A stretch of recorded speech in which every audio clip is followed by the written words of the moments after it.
like a Punxsutawney Phil for relationship issues. Shaun Robinson's biannual appearance on TLC means 2 more weeks of 90 Day Fiancé drama, bringing the Season 9 cast to New York City to pull back the curtain on their relationships. The 2-part tell-all provided plenty of unexpected, eye-opening moments. Sizzling under the studio lights, cast members threw insults and accusations at each other while dancing around justified criticism. As hilarious as it is to watch a grown man call another man sparkles with a thick Bostonian accent, the real fun comes from the salacious intel the couples let slip during their waning moments in the spotlight, often treating her then fiancé Guillermo Royer like a teenager with an allowance. Cara's belittling of her partner was an ongoing issue throughout the season. When it came time to address her conversational dominance and lack of amenability, Cara's biggest detractor came from across the room in the form of Patrick Mendez, irked over her condescending toothbrush instead of a laptop upper. Patrick stood up for Guillermo, who offered, "It was F***ed up," and nodded in appreciation. Pat's defense of Guillermo is commendable, but it's what he infers about American women. As an American man, that's interesting considering he's married to a Brazilian woman that often complains he's controlling. Emily by Eberly and Kobe Blaze did quite a bit during their tenure. They argued, they made another baby, and they learned about the Cameroonian population in Columbus. Oh, through the fights and fireworks. What neither half of the Selena KS couple did was look for employment, reliant on her parents for almost everything. The news that Kobe got his working papers and is supporting their family by testing asphalt is a wonderful development not only for Emily, but for her parents as well. Admitting that her end goal was to raise a family and not work, Emily's surprise second pregnancy feels far less accidental. Despite featuring 7 couples and quite a few of their friends, Jibri Bell found a way to make the tell-all entirely about himself. Dressed in a sparkly sequin suit that he rightfully got roasted for, Bell bullied and belittled his way through the 2-part reunion while running away as soon as the lens came back on him. Related,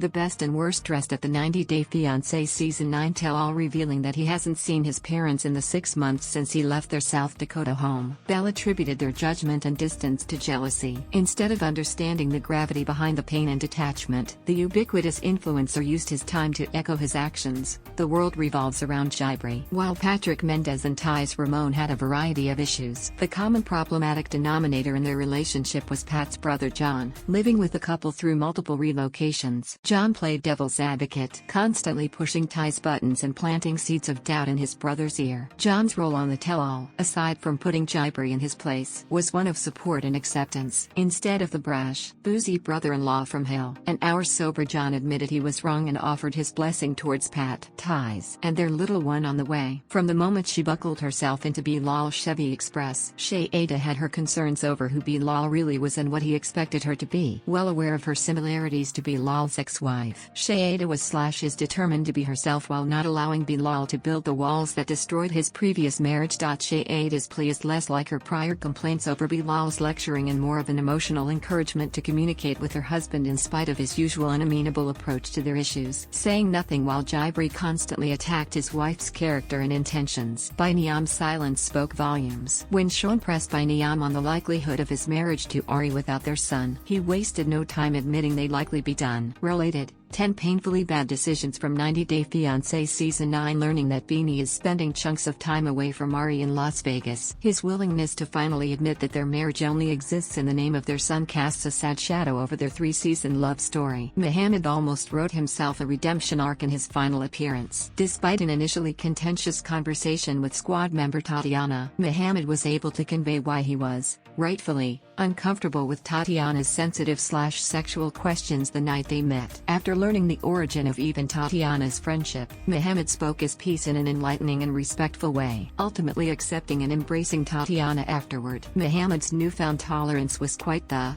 temporary revelation. Ari makes peace despite Ari and Biannual's many fights. Their Season 9 marriage seemed like finality for the couple. They had their issues, both communicative and trust-wise, but their love for their son Avi seemed to be the seed that planted their family tree into permanence. After an emotional tell-all, more so for Ari than Biannual, Ari used her final moments to lay herself bare, directly addressing the distance and fissures in their relationship. Ari spoke of love and appreciation, building Biannual up in ways she never did in the series, following with, "You taught me about patience and commitment and even about God and about so many things. Because of you, I'm a better person, and because of you, I have Avi. So, I love you for that." It's as if Ari makes peace with their bittersweet reality. Bilal's realization that he came off as more of a villain than a successful man taking precautionary measures over his finances experiences played out like the final moments of The Sixth Sense. After 2 hours of his castmates calling him condescending and a salesman, all Bilal could do was stand in stunned silence. With newfound melancholy, Bilal finally felt the weight of his actions and pranks, ending his 90-day tenure with the heavy emptiness of white noise. "It seems like everybody sees it different. It didn't feel good," he said. After Bilal and Shaida seemingly wrapped the tell-all in tears, the scene goes red and news of Muhammad's infidelity fills the screen. Videoing in from home, Eve shares her unfiltered feelings on Muhammad engaging in activity a married man should not be engaging in. Between shots of his damning text messages, Muhammad feigns remorse and pushes most of the blame on the very nice girl he met online, undoing all the goodwill he earned through his proposal and the tell-all. Muhammad's explicit and duplicitous behavior sadly proved that the squad he rejected for their questions about his intent was right all along. With news of Eve's arrest for allegedly assaulting Muhammad adding to the unexpected developments, Season 9's most red flag-laden relationship has come to a sad and unceremonious end.